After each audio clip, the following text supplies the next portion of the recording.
কাহিনীর শুরুতে আমরা হান নামের একটা মেয়েকে দেখতে পাই যে এতিমখানায় অন্যান্য বাচ্চাদের সাথে লুকোচুরি খেলছিল। এখানে থাকা সব বাচ্চার মা বাবা একটা বিস্ফোরণে মারা গিয়েছে। এই এতিমখানায় এজি নামের একটা ছেলে ছিল যে হানকে পছন্দ করত। খেলায় হান চোর ছিল আর বাকিরা লুকাচ্ছিল। তখন এজি লুকানোর জন্য একটি পরিত্যক্ত জায়গায় চলে যায় যেখানে যাওয়া নিষেধ ছিল। এজি সেখানে গিয়ে একটা টানেল দেখতে পায়, কিন্তু সে সেটার ভেতরে যায় না। কিন্তু সেখানে একটা বক্স খুঁজে পায় সে, আর লুকানোর জন্য সে তার মধ্যে ঢুকে যায়। কিন্তু সে ঢুকতেই বক্সের ছিটকিনি বাইরে থেকে বন্ধ হয়ে যায়। হাজার চেষ্টা করেও এজি সেটা খুলতে পারে না, তাই সে সাহায্যের জন্য চিৎকার করে, কিন্তু কেউ তো তার আশেপাশেই ছিল না যে আওয়াজ শুনবে। এদিকে কিছু সময় পর সব বাচ্চারা এজিকে খুঁজতে শুরু করে আর ডাকাডাকি করে। এর মধ্যে হান আবারও খুঁজতে খুঁজতে সেই পরিত্যক্ত জায়গায় আসে আর সেই বক্সটি দেখতে পায়। সে যখন বক্স খোলে তখন সেখানে এজিকে অজ্ঞান অবস্থায় পায়। তখন ঘটনা চলে যায় পরের দিনে, যখন এজি তার বন্ধু জিয়ানের সাথে খেলা করছিল। তখন এলাকার সবচেয়ে দুষ্টু বাচ্চা আসে তার দুই বন্ধুকে নিয়ে, আর এসেই জিয়ান আর এজিকে মারতে থাকে, কারণ এজি আগের দিন তাদের বাসার সামনে ময়লা ফেলে এসেছিল। এরপর সেখানে হান আসে আর সেই দুষ্টু বাচ্চার মুখে একটা ঘুষি মারে, আর এজি আর জিয়ানকে নিয়ে সেখান থেকে পালাতে থাকে। তারা আবারও সেই পরিত্যক্ত জায়গায় চলে আসে। এদিকে সেই দুষ্টু বাচ্চা পেছনে পেছনেই আসছিল। এটা দেখে এজি সবাইকে নিয়ে টানেলে প্রবেশ করে, যেটা সে আগের দিন দেখে গিয়েছিল। যদিও তার ভেতরে যেতে তাদের ভয় করছিল, তবু তারা সেখানেই যাচ্ছিল। তখন এজি হানের হাত ধরে রাখে। এটা দেখে জিয়ান তখন হানের হাত ধরতে যায়। এজি তখন তাকে লাথি মেরে সরিয়ে দেয়। এরপর তারা টানেল দিয়ে যেতে যেতে অনেক দূর গিয়ে ওঠে। মনে হয় তারা যেন অন্য পৃথিবীতে চলে এসেছে। এটা দেখে তারা অনেক ভয় পেয়ে যায়। তখন হান বলে, ভয়ের কিছু নেই, বাজ পড়ে উঁচু জায়গায়। তখন তাদের সামনে একটা গাছে বাজ পড়ে আর আগুন ধরে ওঠে, আর তাদের আশেপাশেও বাজ পড়তে শুরু করে। তারা ভয়ে দৌড়াতে শুরু করে। একসময় হান থেমে গিয়ে তার হাত উঁচু করে বলে, বাজ পড়তে হলে আমার উপরে পড়ো, আমার বন্ধুদের উপরে নয়। এটা দেখার পর এজিও জিয়ানের ঘাড়ে উঠে যায় আর আরো লম্বা হয়ে তার হাত তুলে বলে, আমার উপরে বাজ পড়ুক, তাও আমার বন্ধুদের উপরে যেন না পড়ে। তখন একটা লোক এসে তার হাত উঁচু করে সমস্ত বিদ্যুৎ নিজের হাতে নিয়ে নেয়। এটা দেখার পর তারা তার সাথে দেখা করতে এগিয়ে যায়, কিন্তু তার আগেই ওই ব্যক্তিটি রুমে ঢুকে দরজা বন্ধ করে দেয়। বাচ্চারা তখন বাড়ির কাছে এসে বাইরে পড়ে থাকা জিনিসপত্র দেখতে পায়। সেখানে সুপারহিরো ফ্ল্যাশের ছবি আর অন্যান্য কিছু জিনিসপত্র ছিল। সেগুলো দেখে তারা বুঝতে পারে এইমাত্র যে লোকটা তাদের বিদ্যুৎ থেকে বাঁচালো সে আর কেউই নয়, সে সুপারহিরো ফ্ল্যাশ ছিল। তখন বাচ্চারা সেই লোকের দরজায় গিয়ে নক করে আর তার সাথে একবার দেখা করতে চায় কথা বলার জন্য। এজি তার দরজায় গিয়ে নক করে আর বলে, আমরা তোমাকে চিনতে পেরেছি, তুমি সুপারহিরো ফ্ল্যাশ। তোমাকে হয়তো অনেক লোক অপছন্দ করে বলে আমরা জানি, কিন্তু আমরা তাদের দলে না। কিন্তু লোকটা দরজা না খুলে ওপাশ থেকে বলে, আমি কোনো সুপারহিরো নই, তোমরা চলে যাও। এরপর তারা তিনজন সেখান থেকে চলে আসে আর জঙ্গলের দিকে যায়। এখানে সুপারহিরো ফ্ল্যাশের কাহিনী বলা হয়। কিউব নামের একজন সায়েন্টিস্ট একটা এলিমেন্ট তৈরি করেছিল সরকারি ল্যাবে বসে। এই এলিমেন্ট দিয়ে আনলিমিটেড বিদ্যুৎ পাবে দেশ। কিন্তু যখন সেটা তৈরি করা হয়ে যায় তখন কিউব সেটা চুরি করে পালাতে চেষ্টা করে, কিন্তু তখন ফ্ল্যাশ এসে তাকে আটকানোর চেষ্টা করে। আর তাদের দুজনের মারামারিতে সেই এলিমেন্ট কিউবের হাত থেকে পড়ে ভেঙে যায় আর কিউব মনস্টারে পরিণত হয়ে যায়। আর এই এলিমেন্ট ভেঙে যাওয়ায় একটা বিস্ফোরণ ঘটে, আর এতে অনেক মানুষ একসাথে মারা যায় আর তাদের বাচ্চারাই এখন অনাথ হয়ে যায়।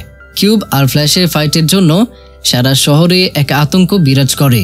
তখন সনিক নামের একজন সুপারহিরো আসে আর সে কিউবকে হারিয়ে দেয়। এতে কিউব কোথায় যেন পালিয়ে যায়।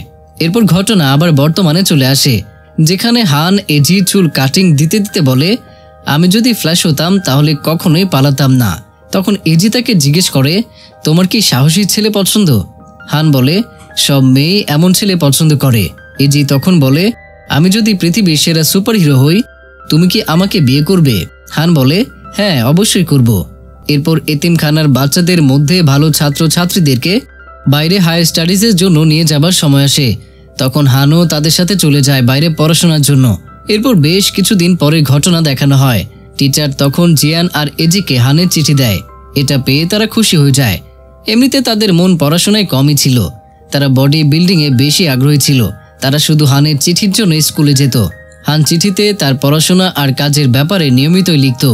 এরপর একদিন এজি আর জিয়ান ভাবে তারা এখান থেকে পালাবে।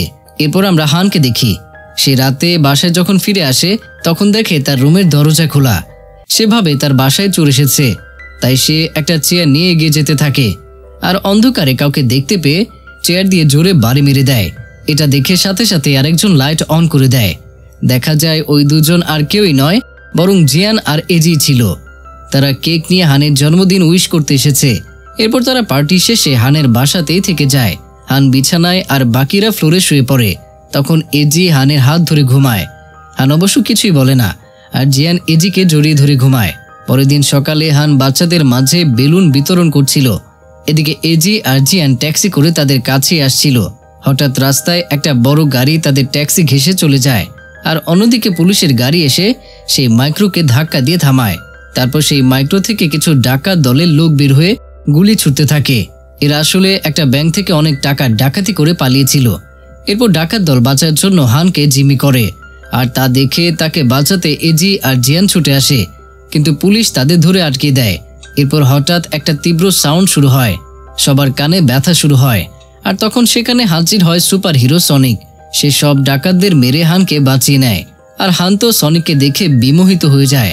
এজির এই দৃশ্য দেখে মনে পড়ে হানের শক্তিশালী ছেলেই পছন্দ। তখন হানের মুখের উপরে বক্সিং শেখার একটা পোস্টার এসে পড়ে। তখন সে সিদ্ধান্ত নেয় আর ফিরে যাবে না। তাই সে এরপর জিয়ানকে বলে, আমি আর ফিরে যাব না, এখানে থেকে সেরা বক্সার হব। জিয়ান বলে, আমিও তাহলে যাব না, আমি পুলিশ একাডেমিতে জয়েন করব। এরপর তারা দুজন দুজনকে কথা দেয় তারা বক্সার আর পুলিশ অফিসার হবার পরেই আবারও দেখা করবে। এরপর প্রথমে এজি সেই বক্সিং ক্লাবে চলে যায়, আর একজন বক্সারকে বলে সেও তাদের মতো সেরা ফাইটার হতে চায়। তখন একজন বক্সার তাকে বলে, তাহলে আসো, রিংয়ের মধ্যে আসো, দেখি কেমন ফাইট করতে পারো। তখন এজি এক লাফে বক্সিং রিংয়ের মধ্যে চলে যায়, আর যখন এজি মারতে যায় তখন বক্সার তাকে একটা লাথি মারে, আর তাতেই এজি চিৎপটাং হয়ে যায়। এরপর এই ব্যথা নিয়ে এজি চলে যায় সেই টানেলের সুপার হিরো ফ্ল্যাশের কাছে। ফ্ল্যাশ তাকে দেখে প্রথমে লাঠি ছুঁড়ে মারে, এরপর ধাক্কা দিয়ে বাইরে ছুঁড়ে দিয়ে দরজা বন্ধ করে দেয়। এরপর এজি দরজার সামনে বসে পড়ে আর বলতে থাকে, আমি জানি আপনার এই পৃথিবীতে কেউই নেই, আমারও কেউই নেই। আমার বাবা মা ব্লাস্টে মারা যায়নি, বরং তারা আমাকে এতিমখানায় ফেলে যায় কারণ তারা বাচ্চা চায়নি। এখন আমার হান ছাড়া আর কেউই নেই। আমি চাই সুপার হিরো হয়ে তাকে প্রোটেক্ট করতে। সব শুনে ফ্ল্যাশ বেরিয়ে আসে আর এজিকে ট্রেনিং দিতে রাজি হয়।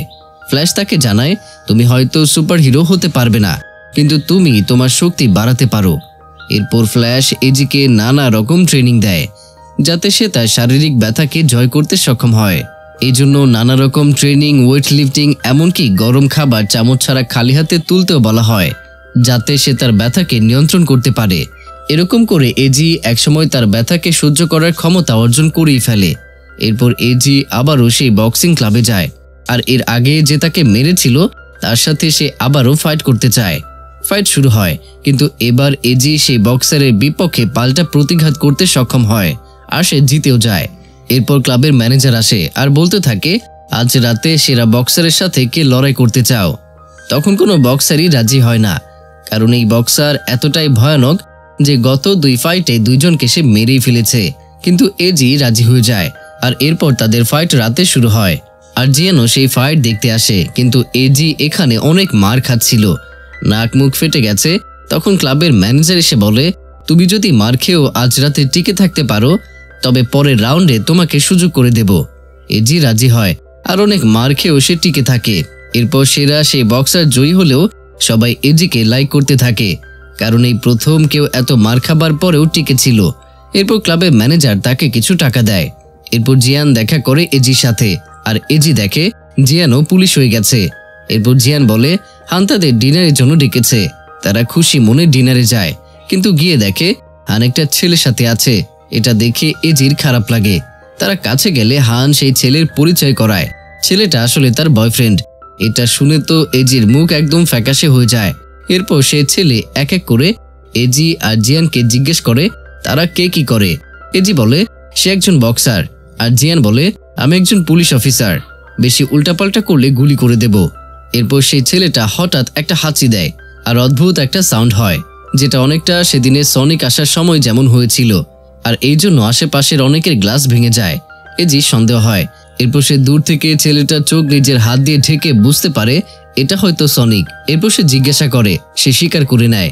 এজি বুঝতে পারে কেন হান তাকে পছন্দ করেছে। এরপর এজি তার প্রথম ইনকামের টাকা দিয়ে হানের জন্য একটা ঘড়ি কিনে এনেছিল, সেটা সে তাকে দিয়ে দেয়। এজি বুঝতে পারে হানের কাছে সেরা হতে হলে সুপার হিরো হতে হবে। অন্যদিকে জিয়ান তো সনিকের সাথে বন্ধুত্ব করে ফেলে পরিচয় পেয়ে। এজি সেখান থেকে ফ্ল্যাশের কাছে ফিরে আসে আর বলে তার সুপার পাওয়ার লাগবেই, না হলে হানকে পাওয়া যাবে না। ফ্ল্যাশ বলে সুপার পাওয়ার তো আর মামার বাড়ির আবদার নয়। সে আরো বলতে থাকে একটা অ্যাক্সিডেন্টাল কেসের জন্য আমি এটা পেয়ে যাই। তখন এজি বলে বুঝেছি, তাহলে আমারও অ্যাক্সিডেন্ট করা লাগবে। তখন টিভিতে একটা নিউজ আসে যে সায়েন্টিস্ট একটা নতুন হাইপার ম্যাট্রিক্স আবিষ্কার করেছে, যা দিয়ে মানুষ প্রচুর বিদ্যুৎ আর হাতিয়ার বানাতে পারবে। এরপর এজি সুপার পাওয়ার পেতে কমিক বুক পড়া শুরু করে দেয়। যেমন মাকড়সার কামড় খেয়ে স্পাইডারম্যান হতে চায়, কিন্তু কোনো লাভই হয় না, তাকে হাসপাতালে ভর্তি হতে হয়। এরপর সে আরেক সুপার হিরো আইসম্যানের কমিক পড়ে আর আইসম্যান হতে চায়, তাতেও লাভ হয় না, তাকে আবারও হাসপাতালে যেতে হয়। এবার একদিন সে বিদ্যুতের তারে হাত দিয়ে ইলেকট্রিক ম্যান হতে চায়, কিন্তু এবারও লাভ হয় না, আর আবারও হাসপাতালে যেতে হয়। জিয়ানো এই ব্যাপারটা নিয়ে বেশ বিরক্ত থাকে। এরপর সুস্থ হয়ে বক্সিং ক্লাবে সে ফিরে গেলে ক্লাবের ম্যানেজার তাকে আগামী ফাইটের পোস্টার দেয়। এতে এজি বেশ খুশি হয়। সে এই পোস্টার নিয়ে হানের কাছে যায় আর তাকে ইনভাইট করে। হান বলে আমি তোমাকে মার খেতে দেখতে পারবো না। এরপর তারা একটা রাস্তার পাশের ধাবায় বসে খাবার খায়। তখন হান বলে আমি গ্রাজুয়েট হয়ে আবারও আমাদের এতিমখানায় ফিরে গিয়ে মেইনটেনের কাজে জয়েন করব। আর এদিকে এজি জিজ্ঞেস করে তুমি কেন বক্সার হতে চাও? এজি বলে কারণ আমি অনেক শক্তিশালী। তখন টিভিতে নিউজ দেখানো হয়, যেখানে বলা হয় কিউব আগের থেকেও অনেক বেশি শক্তিশালী হয়ে ফিরে এসেছে আর সে সনিককে পরাজিত করেছে। এরপর হান আর এজি হাসপাতালে যায় সনিকের সাথে দেখা করতে, কিন্তু সেখানে এজিকে যেতে দেওয়া হয় না, হানকে দেওয়া হয়। এদিকে ড্রোনের মাধ্যমে হানের ছবি ভিডিও কিউবের কাছে পৌঁছে যায় আর সে বুঝতে পারে এটাই সনিকের দুর্বলতা। এরপর আমরা এজিকে ফাইট করতে দেখি বক্সিং রিংয়ে। একের পর এক বক্সারের কাছে মার খেতে থাকে সে, হয়তো হেরেই যাবে এমন মনে হচ্ছিল, কিন্তু তবুও সে টিকে থাকে। এভাবে ৮-৯ জন বক্সারের সাথে লড়াই করেও সে ক্লান্ত হয় না, তাই সে হেরে গেলেও একজন তার প্রশংসা করতে থাকে আর তাকে স্টোন ওয়াল বলে আখ্যা দেয়। এটা হান টিভিতে দেখতে পায় আর বেশ আনন্দিত হয়। এরপর ক্লাবের ম্যানেজার এজিকে বলে একজন বক্সার আছে যে কিনা আজ পর্যন্ত ৬০টা ম্যাচ খেলেছে আর তার বিপরীতে কেউ পায়ে হেঁটে ফিরতে পারেনি, আর দুজন তো একেবারে প্যারালাইজড হয়ে গিয়েছে। এজি বলে আমিও তো এখনো একটা ম্যাচও জিতিনি। তখন ম্যানেজার বলে আমি তোমাকে তার দুর্বলতা বলে দেব, সে বেশিক্ষণ লড়াই করতে পারে না, তাড়াতাড়ি হারিয়ে দেয়, তাই তুমি তাকে দীর্ঘক্ষণ রেখে হারাতে পারো। এজি ম্যাচ খেলতে রাজি হয়ে যায়। এরপর সে ফ্ল্যাশের কাছে ফিরে আসে, তার থেকে ফাইট করা শিখতে চায়, কারণ এতদিন সে ব্যথা জয় করতে শিখেছে, এখন জেতা শিখতে চায়। এরপর ফ্ল্যাশ দেয়ালে একটা মানুষ এঁকে তাতে বারবার মারতে বলে যতক্ষণ না দেয়াল ভেঙে যায়। এদিকে আমরা দেখি হান ফিরে আসে তাদের এতিমখানায় আর বাচ্চাদের পড়াতে থাকে। তখন সে একটা সাউন্ড পায় আর বাইরে এসে দেখে সনিক হাসপাতাল থেকে ছাড়া পেয়ে চলে এসেছে। সনিক এবার বিয়ের জন্য হানকে বলে, কিন্তু হানের তখন এজির কথা মনে পড়ে যায় আর তার মন খারাপ হয়, তাই সে সনিককে বলে সে এখন এসবের জন্য প্রস্তুত নয়। অপরদিকে কিউবকে দেখি ড্রোনের মাধ্যমে সবার উপরেই নজর রাখছিল সনিক, হান, এজি। সে চিন্তা করে এবার ম্যাট্রিক্স পেতে হানকে জিম্মি করতে হবে। এবার দেখা যায় হান দেখা করতে আসে এজির সাথে আর এসেই তাকে মারতে থাকে আর বলে তোমার মার খাওয়ার খুব শখ, এই নাও মার খাও। এজি জিজ্ঞেস করে সে এমন কেন করছে। হান বলে তুমি চ্যাম্পিয়নের সাথে কেন লড়াই করতে যাচ্ছ? তুমি কি জানো না তার সাথে লড়াই করে কেউ কোনোদিন জিততে পারেনি আর অনেকেই প্যারালাইজড হয়ে গিয়েছে। এরপর এজি বলে এবার আমি অবশ্যই জিতব। এরপর হান বলে তুমি কোনো চ্যাম্পিয়ন না, আবার কোনো একটা ম্যাচও জেতনি। এখন এজি রেগে বলে আমি তোমাকে ভালোবাসি আর তুমি আমার সামনে সনিকের সাথে ঘুরো ফিরো, এটা আমার পছন্দ না, আর এখন আমার শক্তিশালী ফাইটার হওয়া ছাড়া আর উপায় কি? এরপর হান বলে ঠিক আছে তুমি যা ইচ্ছা তাই করো, আর আমি সনিককে বিয়ে করতে যাচ্ছি। এই বলে হান কাঁদতে কাঁদতে চলে যায়। এজি কঠোর পরিশ্রম করতে থাকে আর এভাবেই ফাইটের দিন চলে আসে, কিন্তু এজি শুরু থেকে মার খেতে থাকে। চ্যাম্পিয়ন তাকে মেরে আলু ভর্তা করতে থাকে। একবারে জিচিত পটাঙ্গ হয়ে যায়। সবাই ভাবে এবার বুঝি সে আর উঠবে না। এদিকে হান এতিমখানায় বাচ্চাদের সাথে টিভিতে এই ফাইট দেখছিল, ফ্ল্যাশও দেখছিল। এমন সময় হঠাৎ এজি উঠে চ্যাম্পিয়নকে একটা ঘুষি মারে আর সে পড়ে যায়। এদিকে হান আর আশ্রমের বাচ্চাদের কেউ একজন কিডন্যাপ করে নিয়ে যায়। এখন এজি যখন দ্বিতীয় ঘুষি মারতে যাবে তখন স্টেডিয়ামের মনিটরে কিউবের একটা ভিডিও প্রচার হয়। সে সনিককে হুমকি দিয়ে বলে সে হান আর আশ্রমের বাচ্চাদের মেরেই ফেলবে যদি ম্যাট্রিক্স তাকে না দেওয়া হয়। এটা দেখা মাত্রই এজি ফাইট ছেড়ে বেরিয়ে আসে আর বেরিয়ে দেখে জিয়ান তাকে নিতে এসেছে। এরপর তারা ফ্ল্যাশের কাছে গিয়ে রিকোয়েস্ট করে বাচ্চাদের আর হানকে বাঁচানোর জন্য। ফ্ল্যাশ মানা করে দিয়ে বলে সে আর এসব জিনিসের সাথে জড়াতে চায় না, আর তার এখন কিউবের সাথে লড়াই করার এত শক্তিও নেই। এতে জিয়ান বলে চলো আমরা যাই, সে আমাদের হেল্প করতে পারবে না, সে লুজার। অন্যদিকে সনিক পুলিশের সাথে একটা বক্সে ম্যাট্রিক্স দিয়ে কিউবের কাছে পাঠিয়ে দেয়। যখন সেটা বের করে সেটা ফেক ছিল এটা সে বুঝতে পেরে যায়। তখন সে পাওয়ার ইউজ করে সব পুলিশ অফিসারদেরকে মেরে ফেলে। এদিকে এজি আর জিয়ান কিছু বাচ্চাদের খুঁজে পায় আর বাঁচিয়ে দেয়। এরপর কিউব আবারও ভিডিও বার্তা পাঠায় আর বলে তোমরা আমার সাথে চিটিং করেছো সনিক, তোমার গার্লফ্রেন্ডকে এখন আমি মেরে ফেলবো। এটা শুনে সনিক দ্রুত সেখানে যেতে থাকে। এদিকে কিউব যখন হানকে মারতে যায় তখন এজি সামনে এসে দাঁড়ায় আর তার ক্রিস্টাল এজি শরীর ভেদ করে যায়। আর এদিকে জিয়ান আর হান পালাতে থাকে আর কিউব তাদের দিকে ক্রিস্টাল ছুড়ে দেয়। এবার এখানে ফ্ল্যাশ চলে আসে। কিউব তাকে দেখে বলে এখনো বেঁচে আছো? এরপর ফ্ল্যাশ যখন সমস্ত পাওয়ার এক করে কিউবকে মারতে যায় তখন কিউব আরো পাওয়ারফুল হয়ে যায় আর ফ্ল্যাশকে ফ্রিজ করে দেয়। তখন এজি উঠে এসে বলে আমার বাপ মা আমাকে ফেলে দিয়ে চলে গেছে, এখন হান আমাকে ছেড়ে যাওয়ার আগেই তুমি আমাকে মেরে ফেলো। এরপর দুজনের মধ্যে ফাইট হয় আর এক পর্যায়ে মার খেতে খেতে এজি উঠে তার সমস্ত শক্তি দিয়ে কিউবকে জোরে একটা ঘুষি দেয় আর এই জন্য কিউব একদম ভেঙে চুরে যায়। আর তখন এজি পড়ে যায়। তখন হান তাকে কোলে নিয়ে কান্না করতে থাকে। এজি এটা দেখে বলে আমি এখন সবার থেকে বেশি শক্তিশালী হয়েছি, তাই না? তখন হান বলে হ্যাঁ তুমি হয়েছো। এজি বলে তুমি আমাকে বিয়ে করবে? হান উত্তরে হ্যাঁ বলে। কিন্তু এরপরেই এজি এখানে মারা যায়। তখন হান এজির জন্য অনেক কান্না করে আর এরপর সেখানে বেচারা সনিক এসে দাঁড়ায়। আর এরই মধ্য দিয়েই আমাদের এই আজকের গল্পটি এখানেই শেষ হয়ে যায়। তো প্রিয়জনেরা, কেমন ছিল আজকের মুভির গল্পটি আর আমার এক্সপ্লেনেশন সেটা অবশ্যই কমেন্টের মাধ্যমে জানাতে ভুলবেন না। দেখা হবে পরের ভিডিওতে। ততক্ষণ পর্যন্ত সবাই ভালো থাকুন, সুস্থ থাকুন আর অবশ্যই আমাকে মনে রাখুন।